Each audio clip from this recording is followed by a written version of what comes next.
Hi అండి. జ్యోతి శారీస్ ధర్మవరం. ఒక రథం, ఒక మహావైభవం. 1000 సంవత్సరాల చరిత్ర మీ ముందుకు వస్తే ఎలా ఉంటుందో, ఇది మామూలు ఉత్సవం కాదండి. అదే శ్రీ ధర్మవరం లక్ష్మీ చెన్నకేశవ స్వామి వారి రథోత్సవం.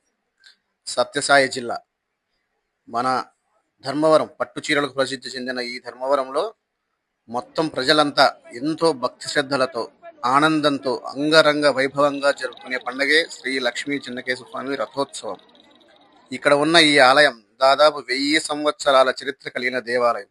క్రీస్తు పూర్వం 950లో కీచక మహాముని ప్రతిష్ఠించారు. హరిహర బుక్కరాయల సామంతరాజు అయిన క్రియాశక్తి వడయారు చెరువు నిర్మించే సమయంలో స్వప్నంలో స్వామివారు కనిపించి, ఇక్కడికి దగ్గరగా ఉన్న పల్లెల్లోని ఒక రైతు పొలంలో ఉత్సవ విగ్రహాలు ఉన్నాయని స్వామివారు స్వప్నంలో చెప్పారు. అక్కడ ఉత్సవాలు బయటికి తీసి చూడగా ఆ ఉత్సవ విగ్రహాలను ఇక్కడ చెన్నకేశవ స్వామి వారి ఆలయంలో ప్రతిష్ఠించమని చెప్పారు. ఇక్కడ జరిగే స్వామివారి బ్రహ్మోత్సవాల్లో భాగంగా జరిగే స్వామివారి కళ్యాణం జరిగే సమయంలో పట్టణమంతా చాలా పులకరిస్తుంది. అయితే అందరి చూపు ఒక్కటే, అదే స్వామివారి రథోత్సవం. ఈ రథోత్సవంలో ఆ పొలంలో దొరికినటువంటి విగ్రహాలను భక్తి శ్రద్ధలతో ఊరేగిస్తారు. ఉదయం 7 గంటలకు మడుగుతేరు ప్రారంభమవుతుంది.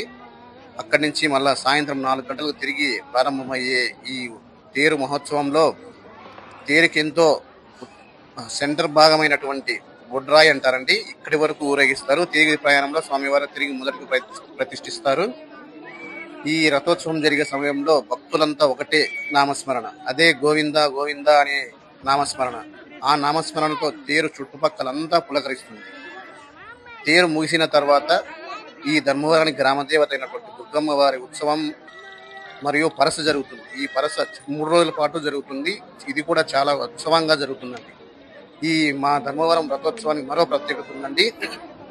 ధర్మవరంతో పాటు చుట్టుపక్కల ప్రాంతాల నుంచి మరియు ఇతర రాష్ట్రాల నుంచి కూడా ఎంతో మంది భక్తులు వస్తారు. ఇక్కడికి కొత్తగా పెళ్ళైన జంటలు, పుట్టింటికి వచ్చిన ఆడపిల్లలు, ఇతర ప్రాంతంలో ఉద్యోగాలు చేసే యువకులు ఉత్సాహంగా పాల్గొనే అత్యద్భుతమైన మహోత్సవం మా ధర్మవరం పేరండి.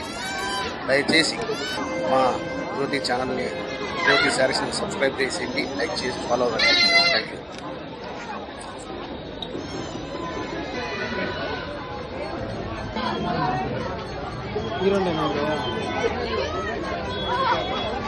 ఇది వస్తుంది రకము.